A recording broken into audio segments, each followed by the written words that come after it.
Welcome, everybody, to another edition of Share Your Journey Live. And Christine Chang is with us, closing out our triple header today. She will be our third fantastic woman today to share her journey with us. So, Christine, we're going to dive right into it. Never save you all enough time, so that way you can come back. But I just want you to share. I know we started, but share with us how people would describe you and where you are from, or where you grew up, actually. Okay, good.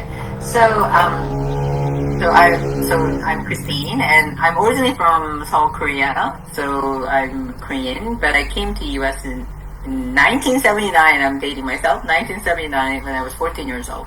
So I feel like I feel like most of my life I've been here, and of course I'm mostly U.S. student, so that makes it, I feel like I'm American rather than Korean. But then I grew up in Korea.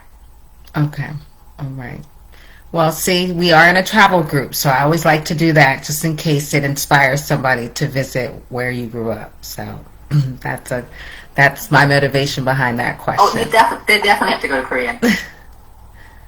Yes. Oh, thank you. But they definitely have to go to Korea. Right now, Korea is such a hot place to go because of the K-pop, K-drama. It's the safest place for just single women to travel. So absolutely, I highly recommend everybody to go check out Korea. Well, there you all have it. So if you want to plan a trip to Korea, I'll be happy to help you. And we can always do a conference call with Christine in case you need some inside scoop information. All right. So Christine, this is all about you. Yes, please. Yeah, this is all about you.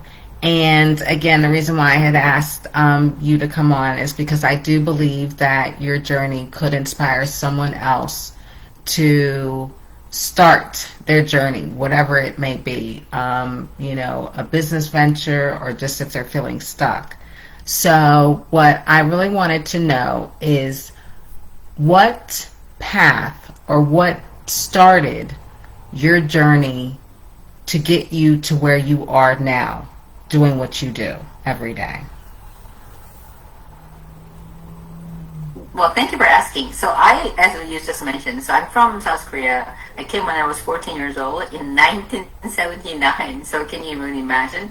But when I came to U.S., I didn't speak one word of English. I don't think I could even say hi. I was so petrified about speaking English. So I had to navigate through being in a different country, a different culture in teenage years. I also went to 3 different high schools. I went to 2 different high schools in Chicago and 1 different high school in California. And so when I first came to U.S. from Korea to Chicago, I thought I was going to a different country, but I had no idea going from Chicago to California to Marin County outside of San Francisco was going to a new country. That was just it was not even I couldn't even believe how culturally it was different. Mm-hmm. So I had to, over the years, had to really adapt to new environment and learn to be stand up for myself in a lot of ways. I was a new girl all the time in new high school and not speaking any English. I couldn't be easily picked on, but I think I had that kind of a inner confidence to say don't come and mess with me kind of thing. So I've actually done that from my high school days. I actually went to college on ESL, learning a second language, and I got accepted to going to college even though English was not good at that time. And so I had to overcome quite a lot of obstacles, and I graduated the 4-year university in 4 years. I didn't go extra. And then I got out and I was accounting major and I didn't pass CPA exam right away, but after 4 times I passed the CPA exam. So there's so many things I've done in my career where initially there was a lot of obstacles, but then when I put my mind to it, I overcame that. And I also changed my career 4 or 5 times. So the reason that I'm doing a career coaching right now is because I know what it means to change your careers, and I really want people to be in their careers they're passionate about, they love, and they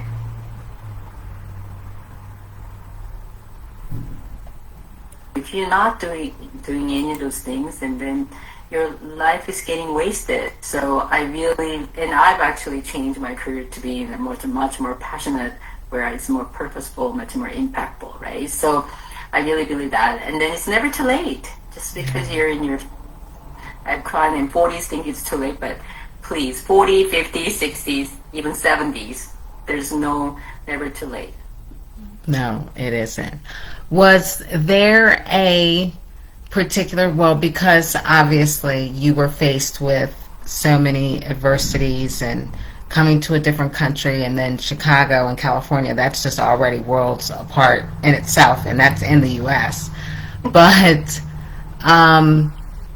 was there, because right now you're focusing on helping people adjust to a career change later on in life, is there something that kind of propelled you in that direction? Besides it being yes, a because I changed my careers in my 40s too. So, and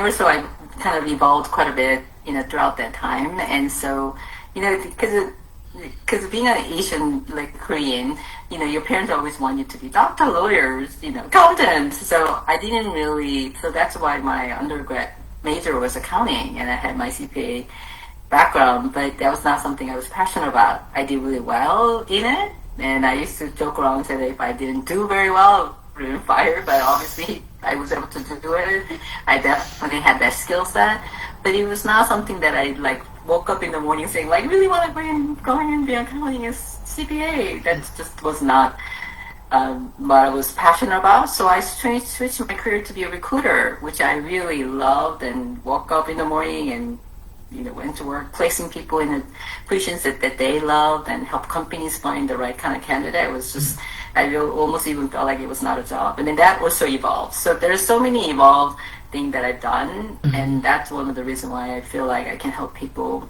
evolve into the positions or the careers that they love. Mm-hmm. Well, you've had a chance to live it yourself. So switching later on in life is now I know this is a very, very new venture for you. I know I don't know, do you have you already started coaching people, or you're still recruiting, or you're kind of in between moving into that direction as you work with the people you're placing? Thank you for asking that. I am coaching. I'm coaching 4 different clients right now, and I have 2 more I added on this week. So I am coaching, but I'm mostly in a full-time job, so I kind of work multiple currently. So that can be done. But I also coached my entire life. I think I've always coached even when I was an accountant. People always came to me for advice, different kind of advice or career advice.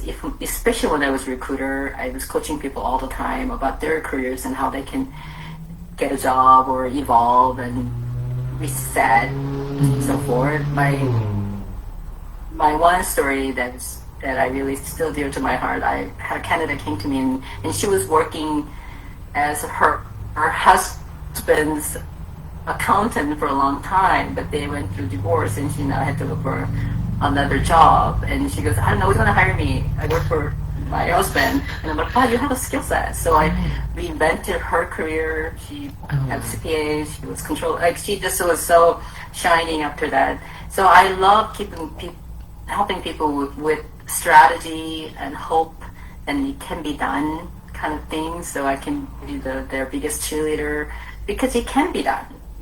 It's so it's of course 100% mindset, right? So if you think that the job market is terrible, you cannot get any job, then you're probably right. You're not gonna get any job, and you're not gonna. But if you have the right kind of mindset, I'm a really good employee or worker or candidate that somebody really needs to hire me, then somebody's gonna hire you because you have that attitude, right? So I also help that with my candidates a lot.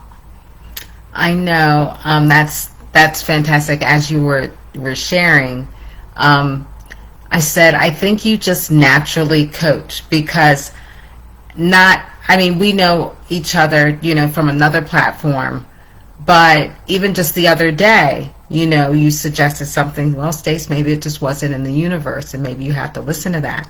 And I'm like, God, this woman is so good. And we were just having a casual conversation. But as you were describing what you do, it seems like it just naturally comes. And so I kind of took that. So it gave me a lot of relief the last 2 days. So thank you for that mini coaching that I don't even think that you did. But it was very insightful, and it's just amazing because I've found that in our conversation. So that's wonderful. That's wonderful. So, okay, so I really appreciate that.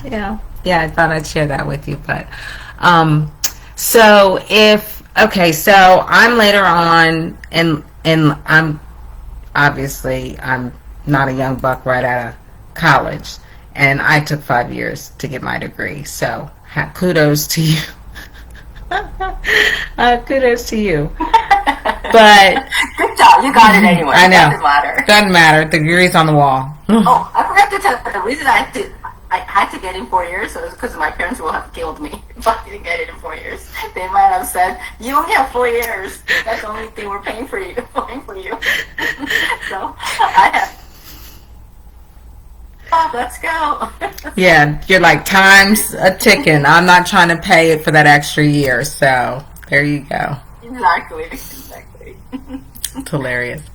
Okay, so as you're working with someone, so since we're sharing this with people within our group, and they're thinking about career change, what would they do? Just set up like a call with you, and then you can just go from there? Absolutely. I do discovery calls with my potential clients because I do want this to be a match. Because there's plenty other career coaches out there, and I'm just one of them as well. So, especially if somebody that I don't know is coming to me, of course, we need to have at least one time, if not one time, to make sure everybody feels comfortable of working together. Mm-hmm. Because career coaching is not going to be overnight, right? So you need to at least work with me at least 3 months, maybe even 6 months, depends on what you really want to accomplish. Sometimes it may take that long. So we want to make sure it's a good match. So yes, absolutely. We can do a get to know each other call, discovery call. I don't care what you call it, but we need to have that conversation. And I need to find out what you're looking for. I mean, I may be the best person, or I may not. So I do really want to have that conversation first. That's good. And just as everybody's listening, I'm sure Christine will drop in her contact information, how to get a hold of her, and so forth. And if you're thinking about switching careers, certainly you might want to have a conversation with her and see if it is good. It is a good fit, because I think some people might underestimate how much goes into helping people pick the right career or next step in the workforce. So is it more complicated than I think people are like, oh, I would just be good at that job, and you're looking for something with more substance, or providing that person with a career that has more substance where they're excited to go to work the next day? Absolutely. I think we all need to know our strength, and if we can use our strength in our job, maybe not 100% because no job is perfect, right? But if you can use 80-90% of your job doing things that you love and you're good at, and that's your strength, then that 10 to 20% you can overcome, because you have other people that you can work with and so forth. So yes, definitely have to go through your skill set, where you have succeed. We need to go through your resumes. I mean, there's a lot of concrete things you need to go through. You need to look at your LinkedIn profile, who are you talking to. You probably need to talk to a lot of people. You don't know what you don't know. So you may say, oh, I'd be a very good project manager, but do you know really what they do on a daily basis? And if you actually talk to somebody doing project management, you may go, oh my God, that is the last thing to do. The title sounds exciting, but If they do, they'll drive me nuts. For example, right? So you need to figure out like what you're good at, what you enjoy doing, where you have gotten kudos, where your manager said that you shined, you do really well, that you feel like you accomplished something, you got a lot of people telling you that you just do that so well. How do you do it? Mm-hmm. So we need to figure those things out and then start talking to people about who does those things. Mm-hmm. You may not be a certain title that you think it is. So then, you need to have more conversation with people about that. And then once you have kind of narrowed it down, then you may probably have to change your resume to fit that. Otherwise, they're not going to hire you. So there's definitely a process. Yeah, I can see how that is so intricate. And it's interesting that you mentioned talking to individuals in that job to actually say, what do you do every day? I can look back at the different positions that I've held, and a lot of times I went through temp agencies, and so when I got done with the assignment or whatever, because I was in school, I looked and I read the job description. I was like, dude, there'd be no way I would have ever circled that, and I'm dating myself, circling it in the want ads. Wow. Yeah, that's the newspaper. Right. Something that some of you don't even know about. But yeah. But I would have never circled that as I'm going to apply. And my brother actually brought that to my attention. And I said, I guess I was doing that. He goes, yeah, that's what you were doing. It would have not been a job that I would have even thought that I liked doing. But I didn't read the job description when I got placed there. So I'm sure there's a lot of things that are not on our radar on the other side that you look at, or, taking into account personalities and everything else. Yeah, a lot of people just don't know what they don't know, so then they just have a very narrow point of what the job title and things need to look like. But when you start having conversation, you'd be like, I didn't know there's company hiring for that. Mm-hmm. Things like that, right?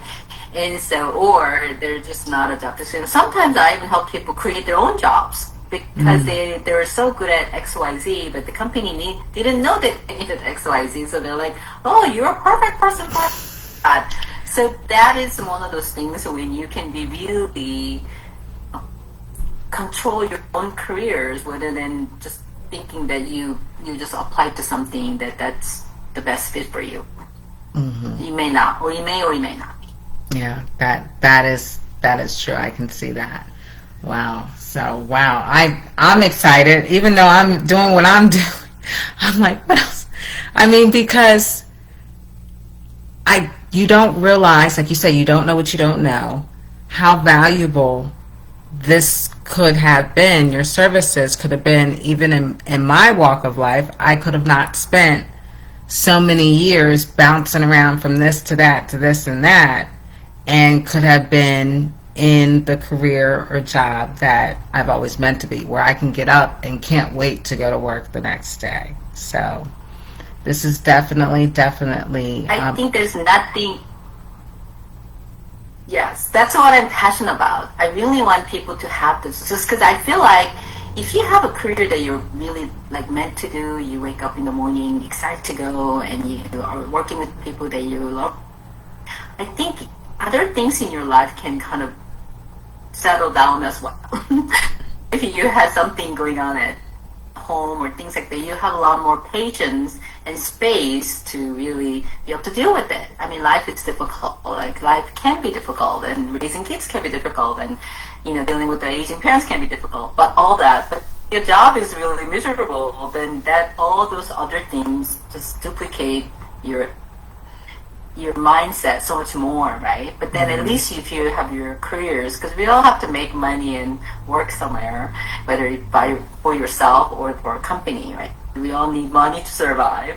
So if you're going to be working, unless you're relatively rich and you don't have to work, and even those people, I consider them need to be working and making an impact, right? Because that's how we are as a human being. Yes. So, if these people are in the careers that they like, they're meant to do, they're connected and things like that, I just feel like that's where my purpose, my impact, and my passion and what I meant to do comes through. Because, and I know I talk about this all the time, and the people are like, that's kind of a more, so in my own celebration of life, hopefully years from now, but if you know if people come to my celebration of life and say like, because of Christine, my career is where it is, I think I'll be smiling down from, hopefully from heaven, but I will be smiling down from everywhere.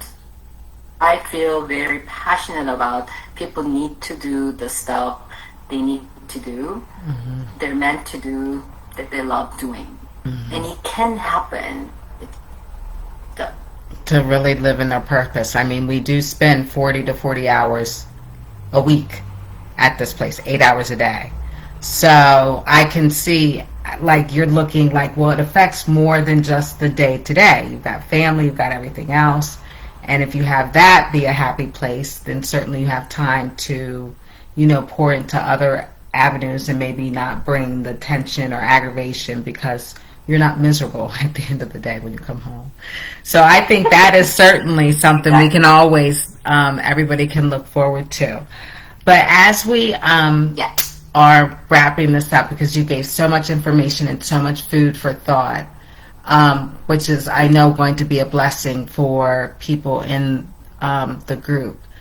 And I do always try to give someone some advice or a life lesson or something you could share with someone that might get them unstuck if they're thinking about, or have a dream, or maybe thinking about switching a career, and they might be, over 45 or approaching 50, or they want to have like a working retirement, as Blaney was calling it this morning. What could you say to them if they're kind of reluctant?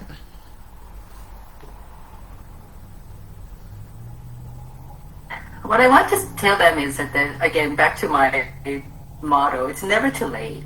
If you think you're too late, then it is too late. But if you don't think so, and you think there's a light end of the tunnel, or something can be changed, then it changed. And I really believe in that. And yes, it might not happen overnight, and you probably have to do some step and action plan to make you go there. But if you don't, guess what? You're still stuck in that job. So which one do you want? Do you want to continue stuck in that job thinking that this is it for me? Or are you going to do some action plan to move up stuck job to something that you really want to do, you really love to do? And it is a process. It is a journey. And you may not be right next job. You may have to make the transition more gradual. But no matter what, if you don't do anything, you're just going to be stuck in that position. You may be able to do something within your own company. Have you ever thought about that? Maybe working for a different company, a different department, different manager. But you may not even do any of those things because you feel like you're stuck. So my only one last thing I want to say is it really comes down to your mindset, right? So if you have the right mindset, and then start to learn about your own skill set, where your strengths are, then yes, we can move you to the right kind of position that really fulfills you, make an impact, it was meant to be, that you're excited about getting up in the morning to do. I believe that. I truly believe that. And I know you do. Because I see how excited you get about talking about a person that might have come to you about doing a potential, and you're just like, oh, and I'm so excited to be able to get them unstuck and get them where they need to be. So thank you for that. All right, well, that wraps it up, and Christine will drop into the comments how you can get a hold of her. And again, it is never too late, so anything that she said to you today resonates. If you're thinking about switching a career, just have any career kind of oriented question, certainly reach out to Christine. She will certainly be able to help you. And I will certainly be putting some invites. I'm not sure if she has her group set up yet, but when she does, I will certainly be inviting you all personally myself into her group so that she can help you all get to where you need to be. So thanks for hanging out with me on this Friday, everyone. Thank you, Christine, for joining me. Thank you, thank you. I'll definitely make the how to reach me currently. I do not have a Facebook currently, so we'll have to work on that. Okay. But I will definitely leave my email or what have you. Somebody wants to. Yeah, we'll figure it out so we can. So they working on my website. So believe me. We'll see. It's a work in progress. It's a work in progress. Yeah. It is. It's still a work in progress. It's getting close, but it's a work in progress. So I'll definitely leave my contact information. If somebody wants to reach me via phone or text or email, please. And I'm happy to help anybody who's interested in having a conversation. Absolutely. I'm here for you. Perfect. Well, it's never too late, and as Blaney's got me already craving margaritas, that was the first person we had on this triple threat today. So I'm certainly going to hurry up and get done so I can enjoy my margarita. And thank you, Christine, again. Yes. For all of you out there in my Facebook group, have a wonderful, safe, blessed weekend. I will see you all next week. I've got Zena DeMoss, the founder of Zena's Kitchen, is going to be with us on Monday. Christine, thank you so much. Hang out with me for just 1 second as we say goodbye. Okay.